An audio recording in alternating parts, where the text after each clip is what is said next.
Today on the channel is a very good day because we are going to be taking a closer look at the Commodore 64 Ultimate. This is a modern recreation of the original Commodore 64 in FPGA form. It is something that I've been very much anticipating and very excited about. And I will say that I did receive this unit a couple of weeks ago. I did pre-order one of these units, as well as the company did reach out and send me a product for review. But I thought I would spend a couple of weeks with the system and really kind of get familiar with it before we started to talk about it in some detail. Now, for those people that don't know, the Commodore 64 was an 8-bit microcomputer that released in the mid-80s, and it was a very successful computer. There are some reports out there that suggest that the Commodore 64 is the best-selling home computer of all time. Now, for me, I had a Commodore 64 when I was in high school, so I'm very much familiar with this particular system. I do have a couple of Commodore 64s laying around in the house that I use from time to time, but interestingly enough, the Commodore 64 was a beast of a games machine. It had so much power and it really did a great job in playing early 8-bit games. A lot of them were arcade ports, and there were some incredible things that you could do on the C64. Not to mention some of the incredible things from the demo scene that we'll definitely talk about. But the thing that really got me excited about the C64 outside of the games was it came with a manual. Now, the manual would teach you the inner workings of the hardware, and it would teach you how to program the hardware. So you could start to draw graphics on the screen, you could start to make audio and write songs, and it really taught you how to become a programmer without really kind of teaching you, all the difficult parts of that. That would obviously come later when you started to learn things like assembly language. So exactly how does Commodore re-emerge in 2025 after a well-publicized voluntary bankruptcy and liquidation in 1994? Well, long story short, after the liquidation, its assets were sold to German company Escom, which they then followed up with future transfers. A new company, Commodore UK, re-emerged briefly around 1995, but the parent company ceased operations, and the brand has seen various attempted revivals and ownership changes since then. Which brings us to the C64 Ultimate. YouTuber Perifractic announced in August of 2025 the successful acquisition of Commodore Corporation BV and all 47 original Commodore trademarks.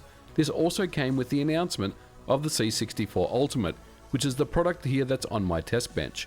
So it's incredible to consider that in just 5 or 6 months, this product went from a design to shipped out the door and in people's houses. To be clear, the reason for this rapid development is that all the parts to build your own recreated Commodore 64 exist today. Gideon Zweijtzer created the Ultimate 64, an FPGA drop-in replacement motherboard for any existing Commodore 64. The keycaps were already created and kickstarted successfully by Jim Drew, and aftermarket C64 replacement cases have existed for years. So what we're saying here is the Commodore 64 Ultimate represents the consolidation and standardization of all these products into one official thing at a very competitive price. There is also some questions about the legality of the Commodore International brand. In 2017, Commodore Industries, an Italian company, founded and registered Commodore trademarks with the European Union Intellectual Property Office, which manages EU trademarks. Now, the company has little to do with the Commodore 64, but it does offer Commodore branded products on their website, and you can probably see where this is going. Both sides claim to have rightful ownership of the Commodore name, and unfortunately, this is going to end up in the European court system. Now, what does this mean for us, the end user and consumer? Well, not too much, but if you are someone that lives in the European Union, there may be delays in receiving your C64 Ultimate.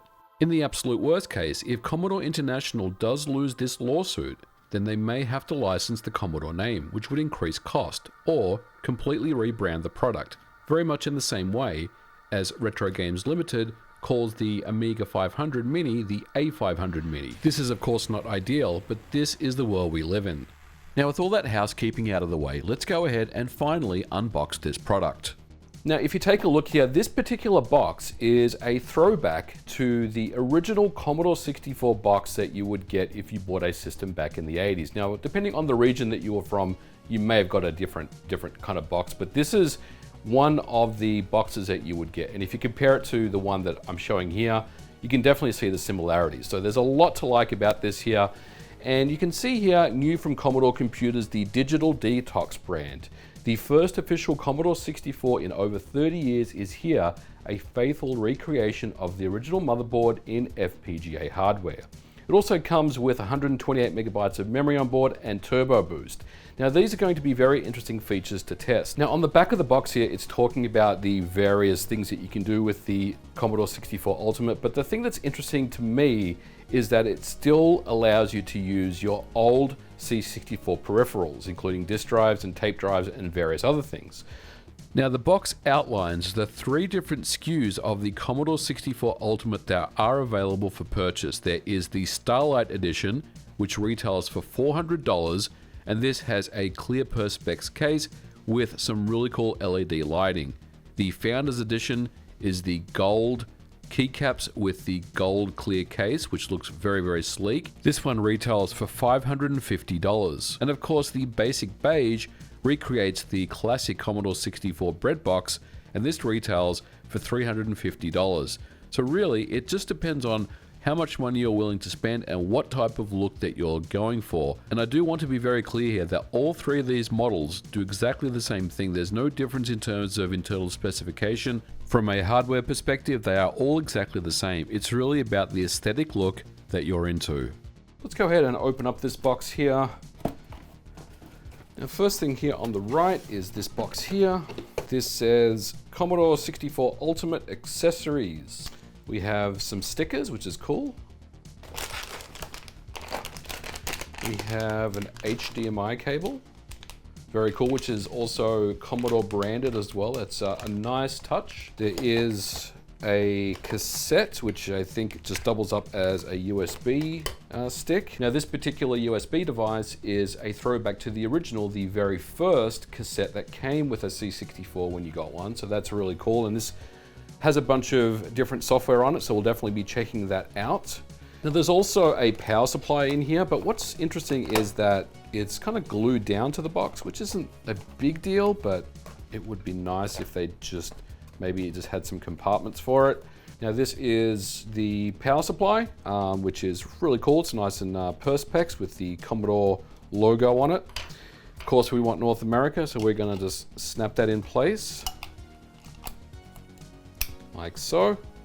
Now what is interesting, even though they did glue down these pieces inside that box, unfortunately my cassette tape case here is broken, which is, it's not the end of the world, but you can see there that it is, it's busted. And I think, you know, those people that are collectors that, you know, do look after their stuff, that want to make sure that their box is pristine, will be a little bit disappointed at this, I think. I think they could have done a better job in securing this stuff.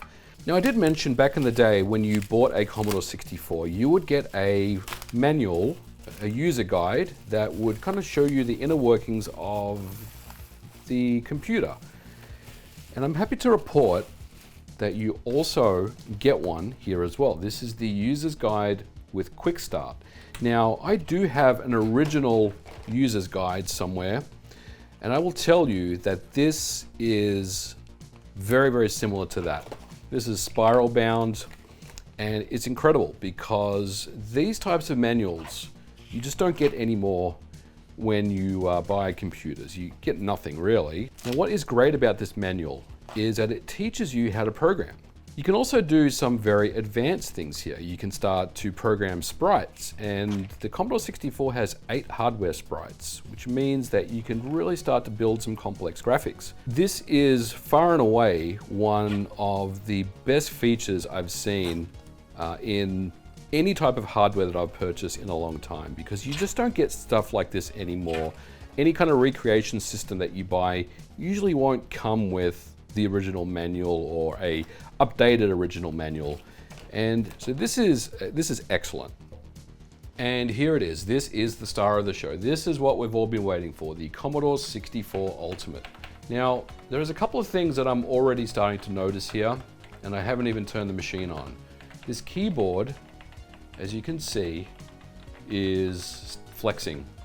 And it's flexing in a way that I'm not really happy with. Especially if you take a look at this key here, you can really see that keyboard is just kind of flexing, it's kind of bending in. Now the flexing is not the end of the world, but it just makes the product feel a little cheap to me. Now on original Commodore 64, of course, no such flexing exists. I think this is something that can definitely be addressed, maybe with some reinforcement underneath, and it wouldn't take long to resolve this issue, but it is definitely noticeable, and there are a lot of Commodore fans out there that expect a quality product. And unfortunately, this is a bit of a miss. The other thing I don't like is the spacebar. This is something that just doesn't feel good about the spacebar at all. It's very, very dull when you press it.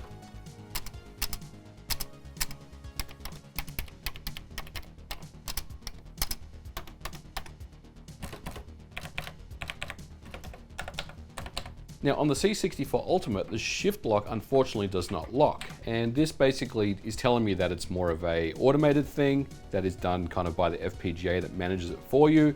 But the mechanical aspect of the shift lock is not there. Now I also did want to show the comparison on the back of both of the units. On top is the original C64, on the bottom is the C64 Ultimate. It is very, very close, as you can see. On the left-hand side, we have the memory expansion for cartridges. We have the RF port there in the middle. We have the video port and the serial ports, and we have the cassette port. On the C64, we have the user port, which is unfortunately not available on the C64 Ultimate. Instead, in its place, we have HDMI, a wide network connection, and 2 USB ports. And on the right hand side, it's very, very much the same here. We have the 2 joystick ports, 9-pin Atari style joysticks, and the power switch. This is a multi-function switch which has more than one function, of course, and of course our power connector.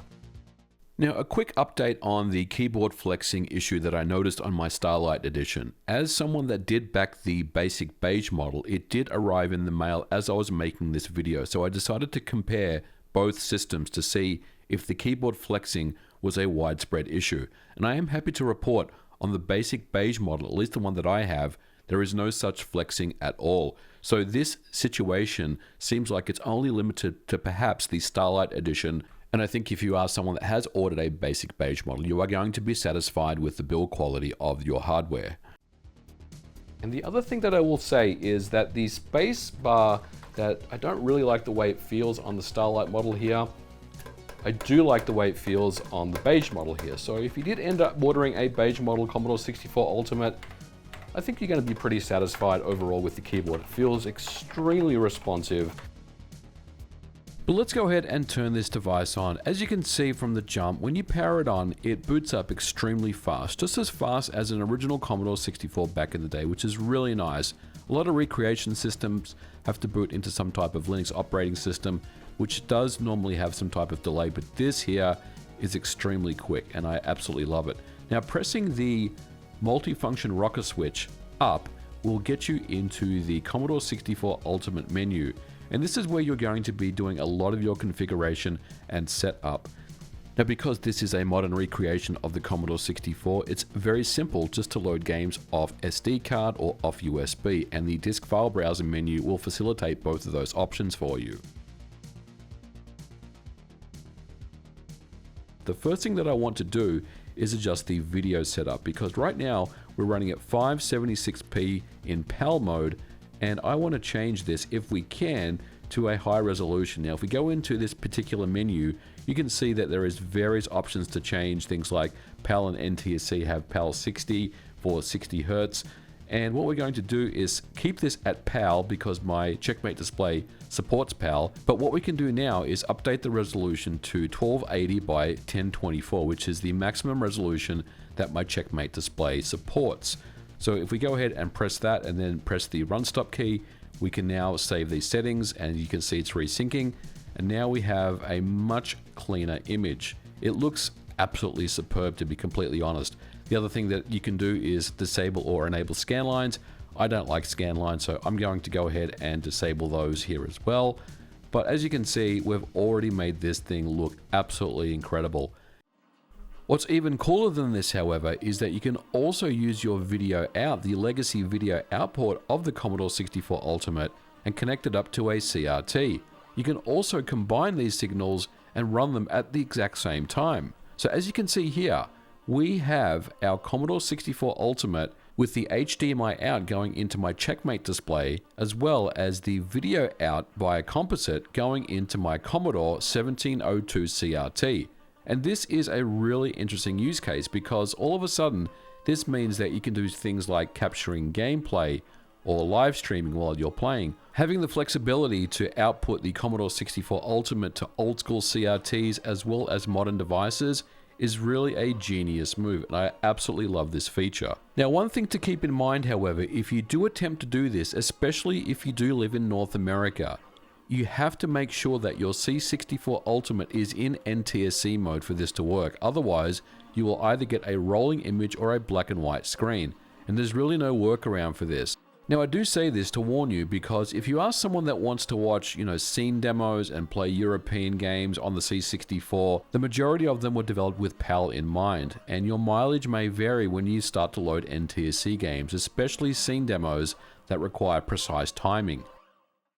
Now, the Commodore 64 also does support legacy peripherals including tape drives and disk drives. Now, this is my tape drive connected up to my C64 Ultimate, and I'm loading Summer Camp by Thalamus here. Now, this is not really a use case that I would recommend to anyone in 2026, but if you are someone that does have a collection of old cassettes and you want to kind of relive that nostalgia for whatever reason, then you absolutely have the option to do so. This is not something that I would recommend anyone do anymore because there are far easier ways to load games on the Commodore 64 these days. But hey, the option is there. If you have games on cassette or disc and you want to bring them forward to the Commodore 64 Ultimate, then the Commodore 64 Ultimate will support these peripherals and run these games just fine. And speaking of the games, all the ones that I've tested to date and all the demos that I've played on this device have all run flawlessly. Now, the Commodore 64 Ultimate boasts 99% compatibility, and that is a very high number, especially when you consider there's over 10,000 individual pieces of software that run on the C64. At least that is the latest count that I'm getting from the Commodore.net website. And this is a very high level of compatibility with the FPGA. Of course, it's never going to be 100% perfect, but everything that you're seeing here in this particular clip here is running excellently well on the C64 Ultimate. And the other thing that I really want to stress is that it's not just about the old games or the old classics from the 90s and the 80s. There is a very active homebrew community on the Commodore 64. I recently picked up a new game called Sherwood, which is a really fun action platforming adventure game, and I'm having a ton of fun playing that one, and even taking a look at some passing curiosities, some games that I knew originated from the Commodore 64, but I never had a chance to play back in the day. This is Turrican 2, which was originally developed on the C64, and it was later ported to the Amiga and various other home consoles. This is the original version of the game as the developers originally intended. And just by going back and looking at these technical limitations of the 8-bit computers of the era and seeing what Factor 5 was able to do to work around these limitations is really just very inspiring. And of course, we also have to talk about scene demos, because scene demos is really a staple of the Commodore 64 itself. There are so many amazing demos out there, and to be honest, there's so many of them, I'm a little overwhelmed about which ones I need to watch, but I've been taking my time and really kind of getting my education on the Commodore 64 scene demos, and this is something that I've just really been blown away by. I mean, obviously there's some really popular ones, including Edge of Disgrace, but there are so many more demos out there that I have not seen before, so I'm going through those and really enjoying my time watching those as well.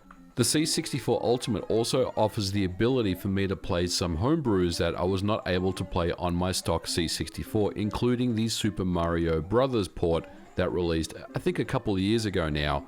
Now I'm able to play this with turbo mode enabled, and it runs flawlessly, and I can see why people really embrace this port. It's almost flawless the way it plays. It feels exactly like the NES version. Obviously, the only real limitation, and it's not really the fault of the developer, is that there is no 2-button configuration, so you have to press up on the joypad to jump rather than have a specific map button for it. But other than that, this is an incredible port, and I'm very, very happy that I'm able to play stuff like this on the Commodore 64 Ultimate.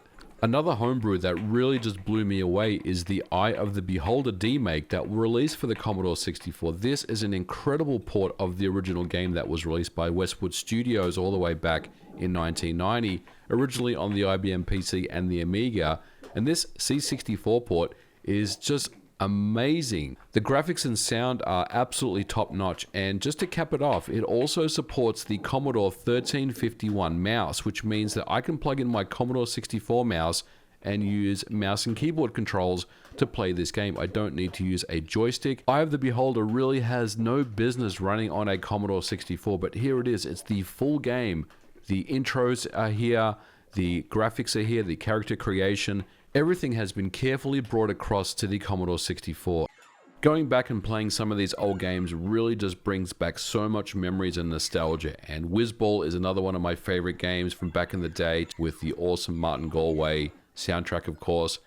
And again, in more recent times, there's the Bubble Bobble Remastered 1.0, which is an enhanced version of the original C64 game. This really does fix up a lot of issues and makes the game so much more playable and fun. And the last game that I do want to showcase in this particular segment is a game called A Pig Quest. Now, this is another homebrew that recently released. I ended up buying it on the authorsitch.io page. This is a fantastic game. It's a really fun action-adventure title spread across 5 different worlds with gorgeous animated backgrounds and sprites. There's 200 screens across 5 worlds. There's incredible SID music. It even has a dynamic environment and weather system. And if you have any recommendations for games or demos that I need to check out, of course, you probably have your thoughts and opinions. Let me know what they are in the comments below. The Commodore 64 Ultimate also comes with some interesting overclocking and additional RAM options to boost any stock C64 to unheard of levels of memory and clock speeds. The Super CPU allows games to run many times faster than the original 1MHz 6510 clock speed, and this functionality is available in FPGA on the Commodore 64 Ultimate. One game that I tested was Stunt Car Racer by Jeff Crammond. By adjusting the turbo clocks to over 20 MHz, this game runs buttery smooth, the likes that I've never seen before. This is even smoother than the Amiga version in its current form. Definitely an interesting feature, but it does introduce artifacting in games. I also tried some of the Freescape 3D games that runs at around 2 frames per second on an original C64. And with some overclocking, a game like Castle Master runs much faster. But it also means the gameplay is much too fast, especially when you're turning in a circle. And I think this is due to the way many games were developed. They were tied to the clock speed of the processor rather than being tied to the vertical blank of the hardware. Now, in general, what I've been told is for games to run better with the Super CPU do require Super CPU patches, and right now there's not too many of them out there, but hopefully we can see more of these, because much in the same way that the Analog 3D can help Nintendo 64 games run better, I'd love to see that here on the C64.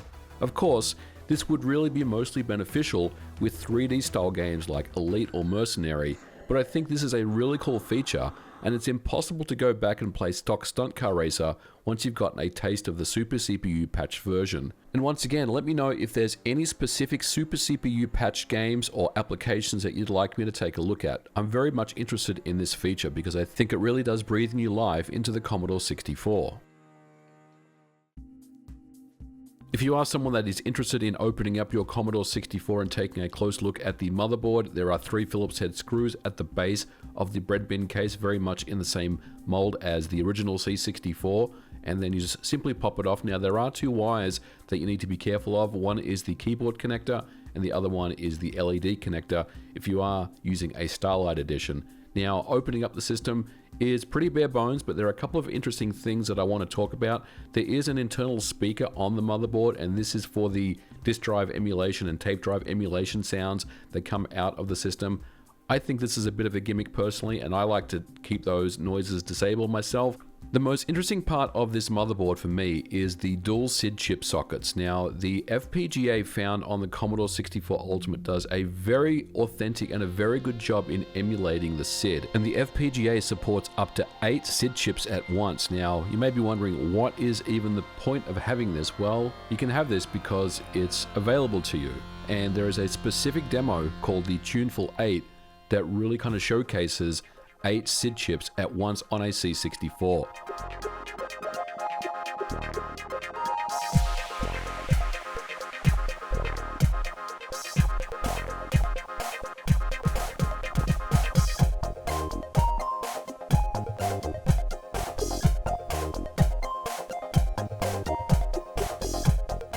But if you're someone that prefers the authentic 6581 original SID sound, then you can easily just drop in a SID chip into one of those sockets. You can have up to 2 for stereo SID music, and this is a really cool feature to have. Now, for me personally, I love the authentic 6581 SID sound, so I ended up dropping in my own SID chip, which is one that I pulled out of an old Commodore 64 many years ago, and I'm using it for this particular purpose. So I've got that authentic SID sound coming out of my Commodore 64 Ultimate. Of course, you don't need to provide your own SID chips. The FPGA, as mentioned, does a very faithful job of recreating that classic SID sound.